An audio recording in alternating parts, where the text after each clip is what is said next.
Okay. When I was born, my parents lived in a house that they bought from the church. It used to be just a house that the church had used, had made like an assembly room and and several classrooms, and my father bought it from the church because they had built a building of a block up from where we lived, and so my father bought it, and he was and he remodeled the whole How thing. much did he buy it for? Do you remember? I don't know. Okay. I don't remember that because I was too little. As a matter of fact, my brother Leland was born. He had, we lived in the basement, and my dad redid the whole upstairs of the house. And so it was a red brick house, but he stuccoed it with white. He made a white stucco house. And then he went out to all sorts of burned out coal mines and that, and he picked pretty rocks, and he got orange rocks and green and white rocks and lava rocks and all different kinds of rocks, and he built this rock wall all around it, and then he made the walk and the stairs up to the door in the rock from this coal mine where he did. He made several trips, and he did it over a period of time. And then he built up the 2x4s, and my mother had my older brother Leland in the upstairs in the rafters. They just had the unfinished 2x4 walls that they put in, and my mother had the baby there. My grandmother delivered him. And then I was the first baby to be born in the hospital by another doctor. My grandmother had delivered all the 4 older children, and so I was the first one to be delivered by a doctor in a hospital, and it was Dr. Harvey was the doctor, and I think they had to pay, I have the receipt someplace, $100, something like that, to have me delivered in the hospital. And that tells us how old I am, huh? So anyway, and then my little brother was also, Richard, was also born in the hospital. But anyway, my mother had Leland when Dad didn't even have the walls all covered in. They were just, like I said, it was the 4x4, the 2x4s and boards. And then we lived downstairs, and we cooked downstairs, we ate downstairs. My father put in a oil furnace. So we had an oil tank in the bottom of our house that he brought crude oil in from the field, and we burned the crude oil in our furnace for heat. That's how we heated our home in those days. And he could get that cheap. I mean, he could get it, well, cheap, except for he just pulled it out of the ground and filled the truck with it, and then brought the truck in and put it in and filled up the big tank we had in the bottom of the house. And then we used to have, and we also got gas until we could get a gas line in. We also got natural gas for the stove. And so we had a stove down there, and we had it was real, my dad fixed it up real nice, and then he made the living room, which used to be where they had held church all the time. And he met my mother before my dad bought this house. I guess I should start at the very first.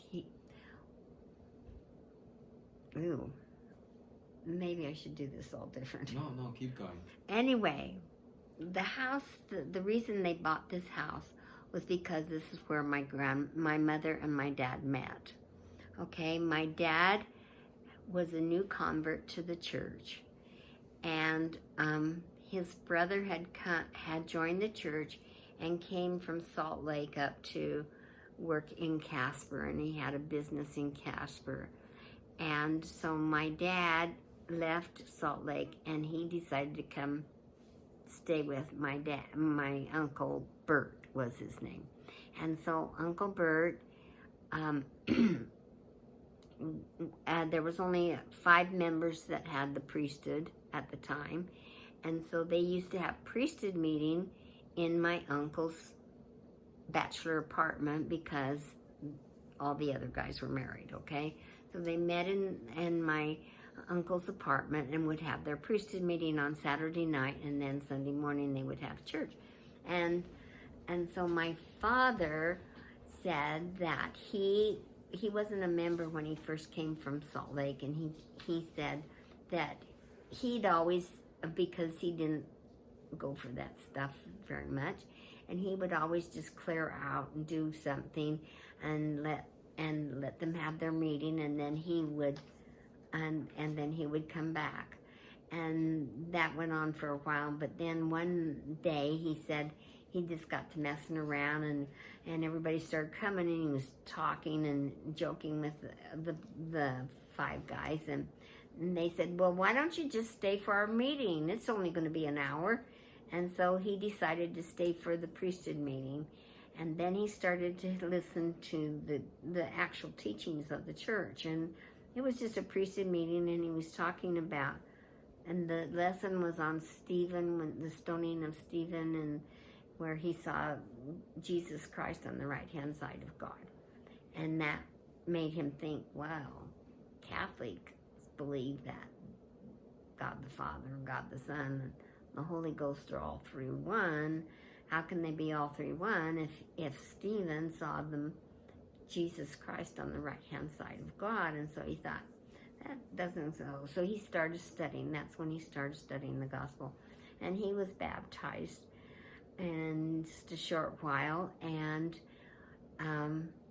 so he really liked the little branch there. And then my mother had been called on a mission to the Western States Mission. And so she ended up being called to Casper, Wyoming. And she liked the little branch, and she liked my dad because he always had a big smile on his face, and he was joking and everything. You know, Grandpa. And so she was laughing. And anyway, he got so... In those days, they didn't have a strict rules, missionary-wise, and so if you could take the 2 sisters out, you were okay. So he'd get a picnic basket, and he would take the 2 sisters out for Sunday, a picnic on Sunday even, and they'd just go out in the country and sit and eat their picnic basket and talk and everything, and then he'd take the sisters home and everything. And once in a while, if they needed a car to transport something, they would call Martin, and he would come. And he had a Model A or Model T, something like that, one of those old cars like that. And he was a very good mechanic, and he sold, matter of fact, that's where he worked, was in an auto parts store type thing. And so, anyway, that's how they got together. And then when she finished her mission in Casper, he wrote to her, and she wrote to him, and they wrote for about 6 months. And then he said, why don't you come to Salt Lake, and I'll meet you at conference. And so his home was in Salt Lake, and so he wanted her to show her the Salt Lake. And so she came up from Arizona to conference, and they courted and decided to get married. And I think they wrote for a few more months before they got married. And anyway, they got married in they ended up getting married in Arizona Temple at the time. Because, see, there was only 8 temples at the time. There was Arizona and Canada and Salt Lake, and I can't remember them all. But anyway, they were married in the Mesa, Arizona Temple, And so when the Casper branch got through with this little house, and they built a bigger church so they could have, because they were a growing branch, they decided to buy the home that they had been meeting in. And at that time, my folks were living out in the Midwest, which was, I think it's 50 miles away from Casper.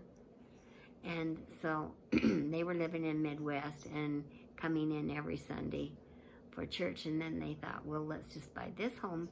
And so my dad bought this house, and that's what I said, he remodeled the whole top floor, and he fixed it up, and he made it like he wanted it. And it took 100 years to build, because I can remember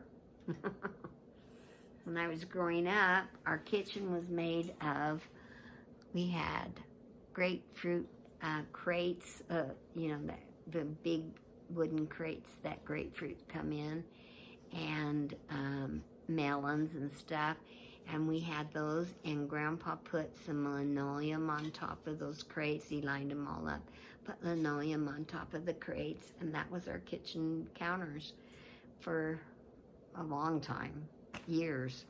And then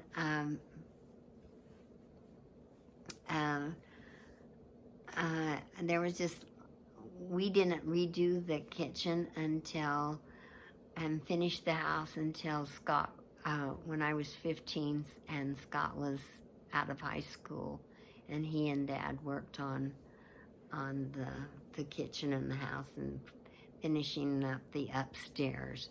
And so it was I don't know if any of you kids remember the house or not, but it was, it had been decorated. We decorated it and got new furniture when I was about 15, 16. Joe was on his mission, so I was about 15. And so that's kind of the house that I grew up in, and we had a big garden in the backyard, and we raised chickens in the garage, and we even had some beehives out to my dad's oil lease, and he'd bring the honey in, and we'd extract it in this big extractor in the garage. And we raised rabbits, and we did everything to get to have food to eat. And there was many times, I remember in the summertime, we wouldn't have, until we got our garden going, we'd only have bread and milk for dinner with green onions that came from the garden. That's what we had to eat. And that was just the old pioneer dinner that we were raised on. So there you go. That's how it was.